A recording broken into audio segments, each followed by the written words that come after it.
foi para aquele lugar. E a Bíblia vai nos falar que naquele lugar Deus preparou corvos para levar pão e carne para Elias de manhã e de tarde. E ele bebia a água do riacho do Rio Jordão. Mas eu conversando com um amigo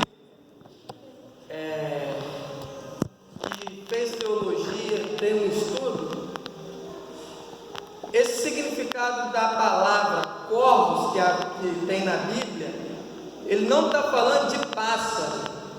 Corvos, ele está falando de um povo no significado. Era um povo que Deus tinha preparado para esconder Elias de manhã e de tarde, levar pão e carne, e Elias bebia a água do riacho. E a Bíblia vai nos falar que ao passar do tempo, aquele riacho seca, e já nada mais ali tinha Elias para fazer, e Deus novamente volta a dar uma ordem para Elias: Elias, vai para a cidade de Sarapeta, que lá eu já preparei uma viúva para cuidar de ti. E Elias automaticamente ouve a voz de Deus e lhe obedece, porque ele é profeta de Deus, e profeta de Deus não murmura, profeta de Deus não pergunta a Deus o porquê, profeta de Deus faz aquilo que Deus manda. E quando Elias chegou naquela cidade, Elias já pôde avistar aquela viúva. Quando ele avistou aquela viúva, a Bíblia fala que ela estava pegando gravetos. E quem aqui mora na roça, ou até mesmo na cidade, e tem fogão de lenha, sabe que quando vem gente na nossa casa, a gente precisa de lenha para fazer o alimento, e não gravetos, porque gravetos não dá para fazer um alimento. E a Bíblia é bem clara, logo mais na frente, e fala que era apenas 2 gravetos que aquela mulher estava pegando. E quando Elias avistou ela, ele chegou até nela e falou: traga. Ele não pediu, ele falou: traga para mim uma jarra de água e um pedaço de pão. Aquela mulher, só voltando um pouquinho, ele falou: traga uma jarra de água. E aquela mulher se levantou com 2 gravetos na mão e foi em direção à sua casa para pegar água para o profeta. E a Bíblia diz que ela, no meio do caminho, Elias fala: ei mulher, traga para mim um pedaço de pão. E agora entra onde eu queria falar sobre a viúva, que estava precisando de recuperar a sua fé, estava precisando de fechar os seus olhos carnais e abrir os olhos espirituais para enxergar o agir de Deus naquela situação. E aquela mulher para quando Elias pede para ela trazer um pedaço de pão, vira para ele e fala: Elias, profeta, eu juro perante o teu Deus que na minha casa eu só tenho um pouco de farinha e um pouco de azeite. Eu não tenho nem para mim e para o meu filho. Elias vira para ela e fala: não temas o teu Deus. Elias aí vai ser mais ousado: vá e prepara um bolo para mim, e depois que você fizer isso, prepara o alimento para você e seu filho. E depois de Elias ter feito isso, falado isso, ela foi fazer. Mas sabemos que ali já havia, a gente já podemos ver que a fé dela não estava como precisava estar. Ali a gente já via que era uma viúva, que o esposo que trazia o sustento para a sua casa já não estava mais entre ela. E olhando pelos olhos carnais, a Bíblia fala que Deus tinha preparado aquela mulher, mas na verdade Deus estava criando a situação para Elias ir até aquela mulher, para assim haver um conserto com Deus.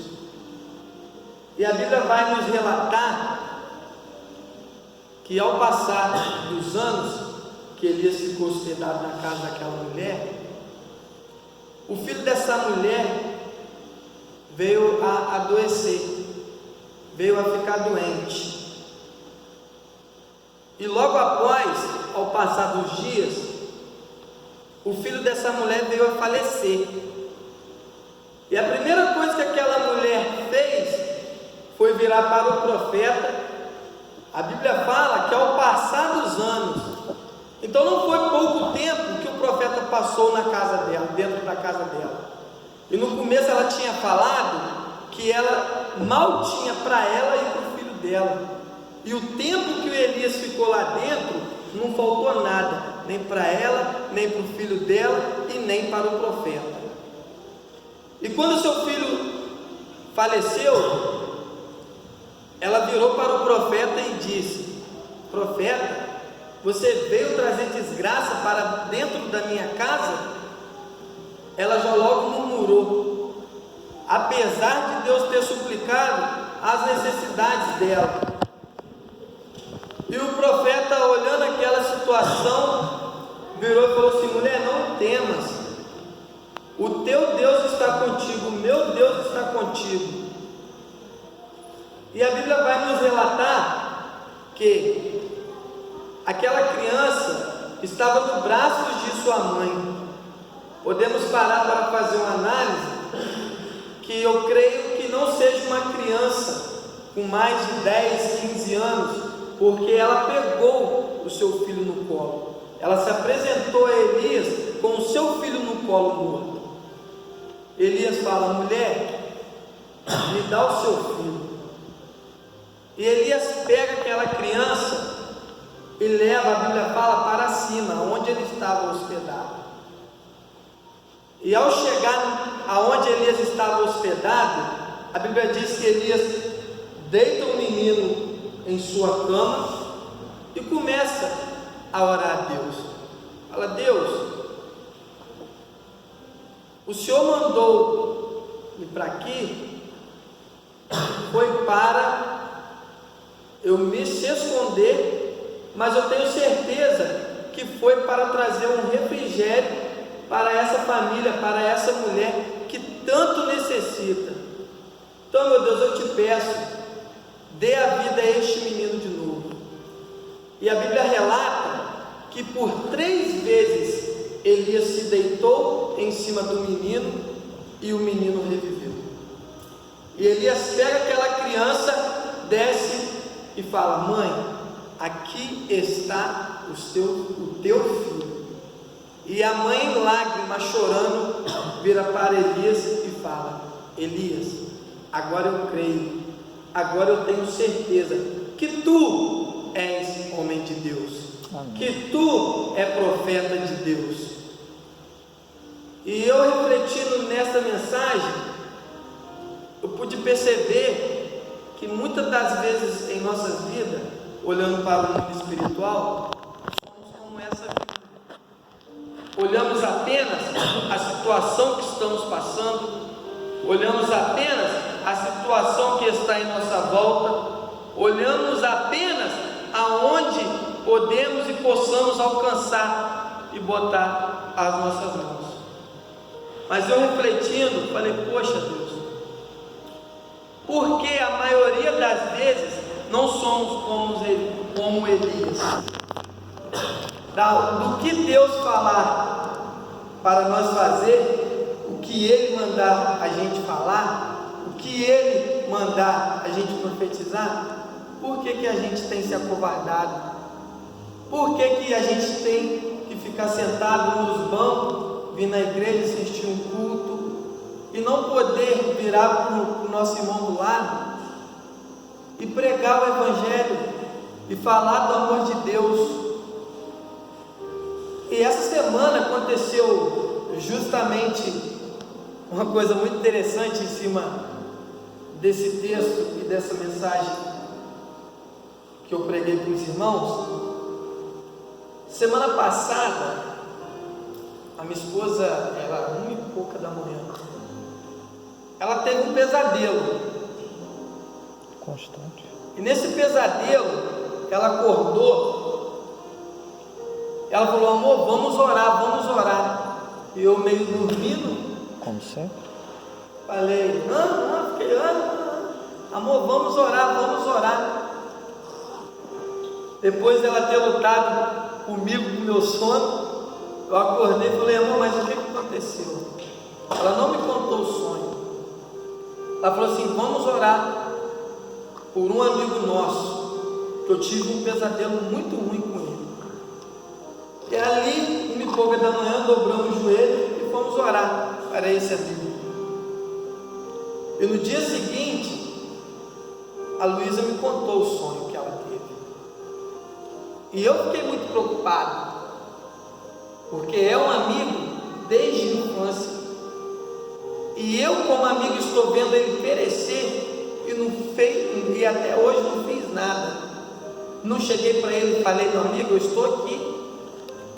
Você não precisa arrumar amigos do mundo, você não precisa estar bebendo, você não precisa estar fumando. Eu sou seu amigo, eu estou aqui.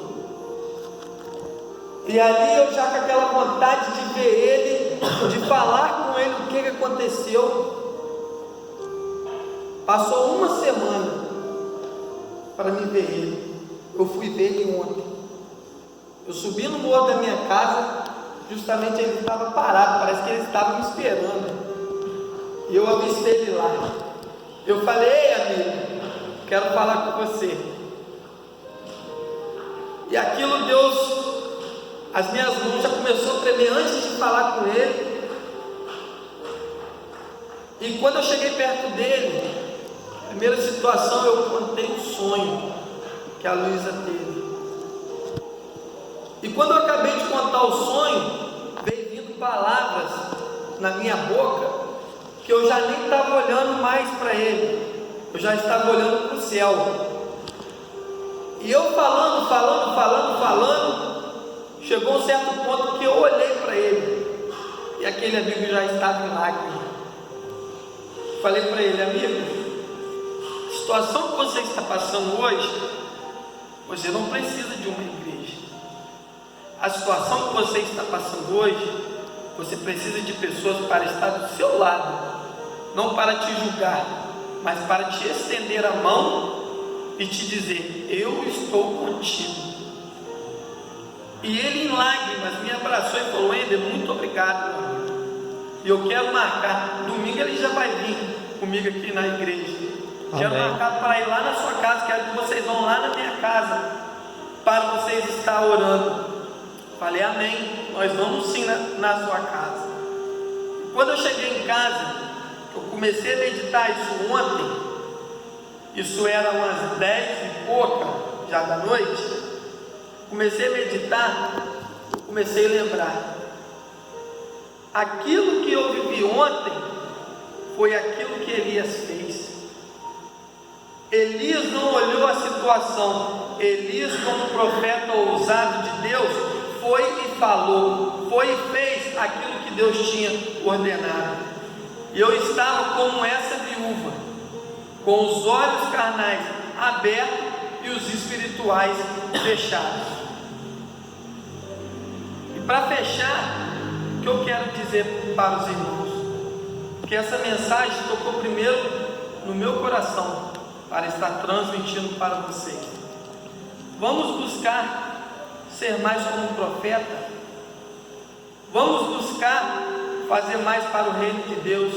Sabemos que todos temos as nossas dificuldades, mas não vamos fazer como aquela viúva, que toda situação que acontecia já jogava a culpa em Deus, já jogava a culpa no profeta, já jogava a culpa em quem estava do seu lado. Vamos fazer como Elias, apenas ouvir a voz de Deus e obedecer, porque aí vamos ter a certeza que quando Deus está na frente e quando sabemos que Deus está falando com nós, podemos ficar tranquilos, porque Ele vai fazer, Elias, ele não sabia para onde ele ia. Elias, ele não sabia para qual cidade ele ia, aonde ele ia ficar, o que ele ia comer, o que ele ia beber e aonde ele ia dormir. Elias apenas estava preocupado em fazer o que Deus mandou. E para a gente ver como Elias era um profeta tão ousado, para finalizar sobre o que aconteceu com Acabe, a Bíblia vai nos dizer que ao passar 3 anos, não sei se isso tem alguma coincidência, mas Elias se deitou 3 vezes sobre o menino, e ao passar 3 anos, Deus dá ordem para ele ir até o rei Acabe, que Deus ia fazer cair chuva. Na Bíblia, quando diz orvalho, é até o significado é aquela chuva fininha, é o sereno. Até isso não ia cair do céu. E a Bíblia diz, Elias, um profeta ousado, que ele foi desafiar apenas 450 profetas de Acabe. Apenas ele contra 450 profetas de Acabe. E ao chegar naquele local, Elias vira para os 450 e fala: vamos ver agora quem que é o Deus verdadeiro. Se é a estátua que vocês servem, que vocês adoram, ou se é o Deus de Israel, que eu creio que é o verdadeiro Deus. E assim, a Bíblia vai nos relatar que aqueles 450 profetas começam a clamar ao Deus deles, Baal. Você pare e pense e reflita, 450 pessoas, se a Bíblia diz que aonde estiver 1 ou 2 reunidos, ali Deus fará presente. Você pensa 450 pessoas dentro dessa igreja, clamando a Deus. Amém. O que Deus não vai manifestar o seu poder em nosso meio? Aleluia. Que coisas tremendas que não vão acontecer. Mas aqueles 450 homens não estavam adorando, não estavam clamando o Deus verdadeiro, estavam clamando a Baal. E a Bíblia diz que eles clamaram, eles gritaram, eles cantaram, eles se espernearam e nada aconteceu. E Elias, apenas ao começar a orar a Deus, eis-me aqui, eu sou o teu profeta, Deus, agora seja feita a tua vontade, meu Deus, que caia fogo do céu. Aleluia. E assim a palavra de Deus diz que no mesmo instante caiu fogo do céu, e todos aqueles que estavam ali se prostraram diante do único que é digno de receber toda a honra e toda a glória. Aleluia. Então, irmãos, era essa mensagem que eu queria trazer para os irmãos. Se houve alguma falha, peço aos irmãos que me perdoem, mas foi o que Deus colocou no meu coração e eu agradeço a minha oportunidade.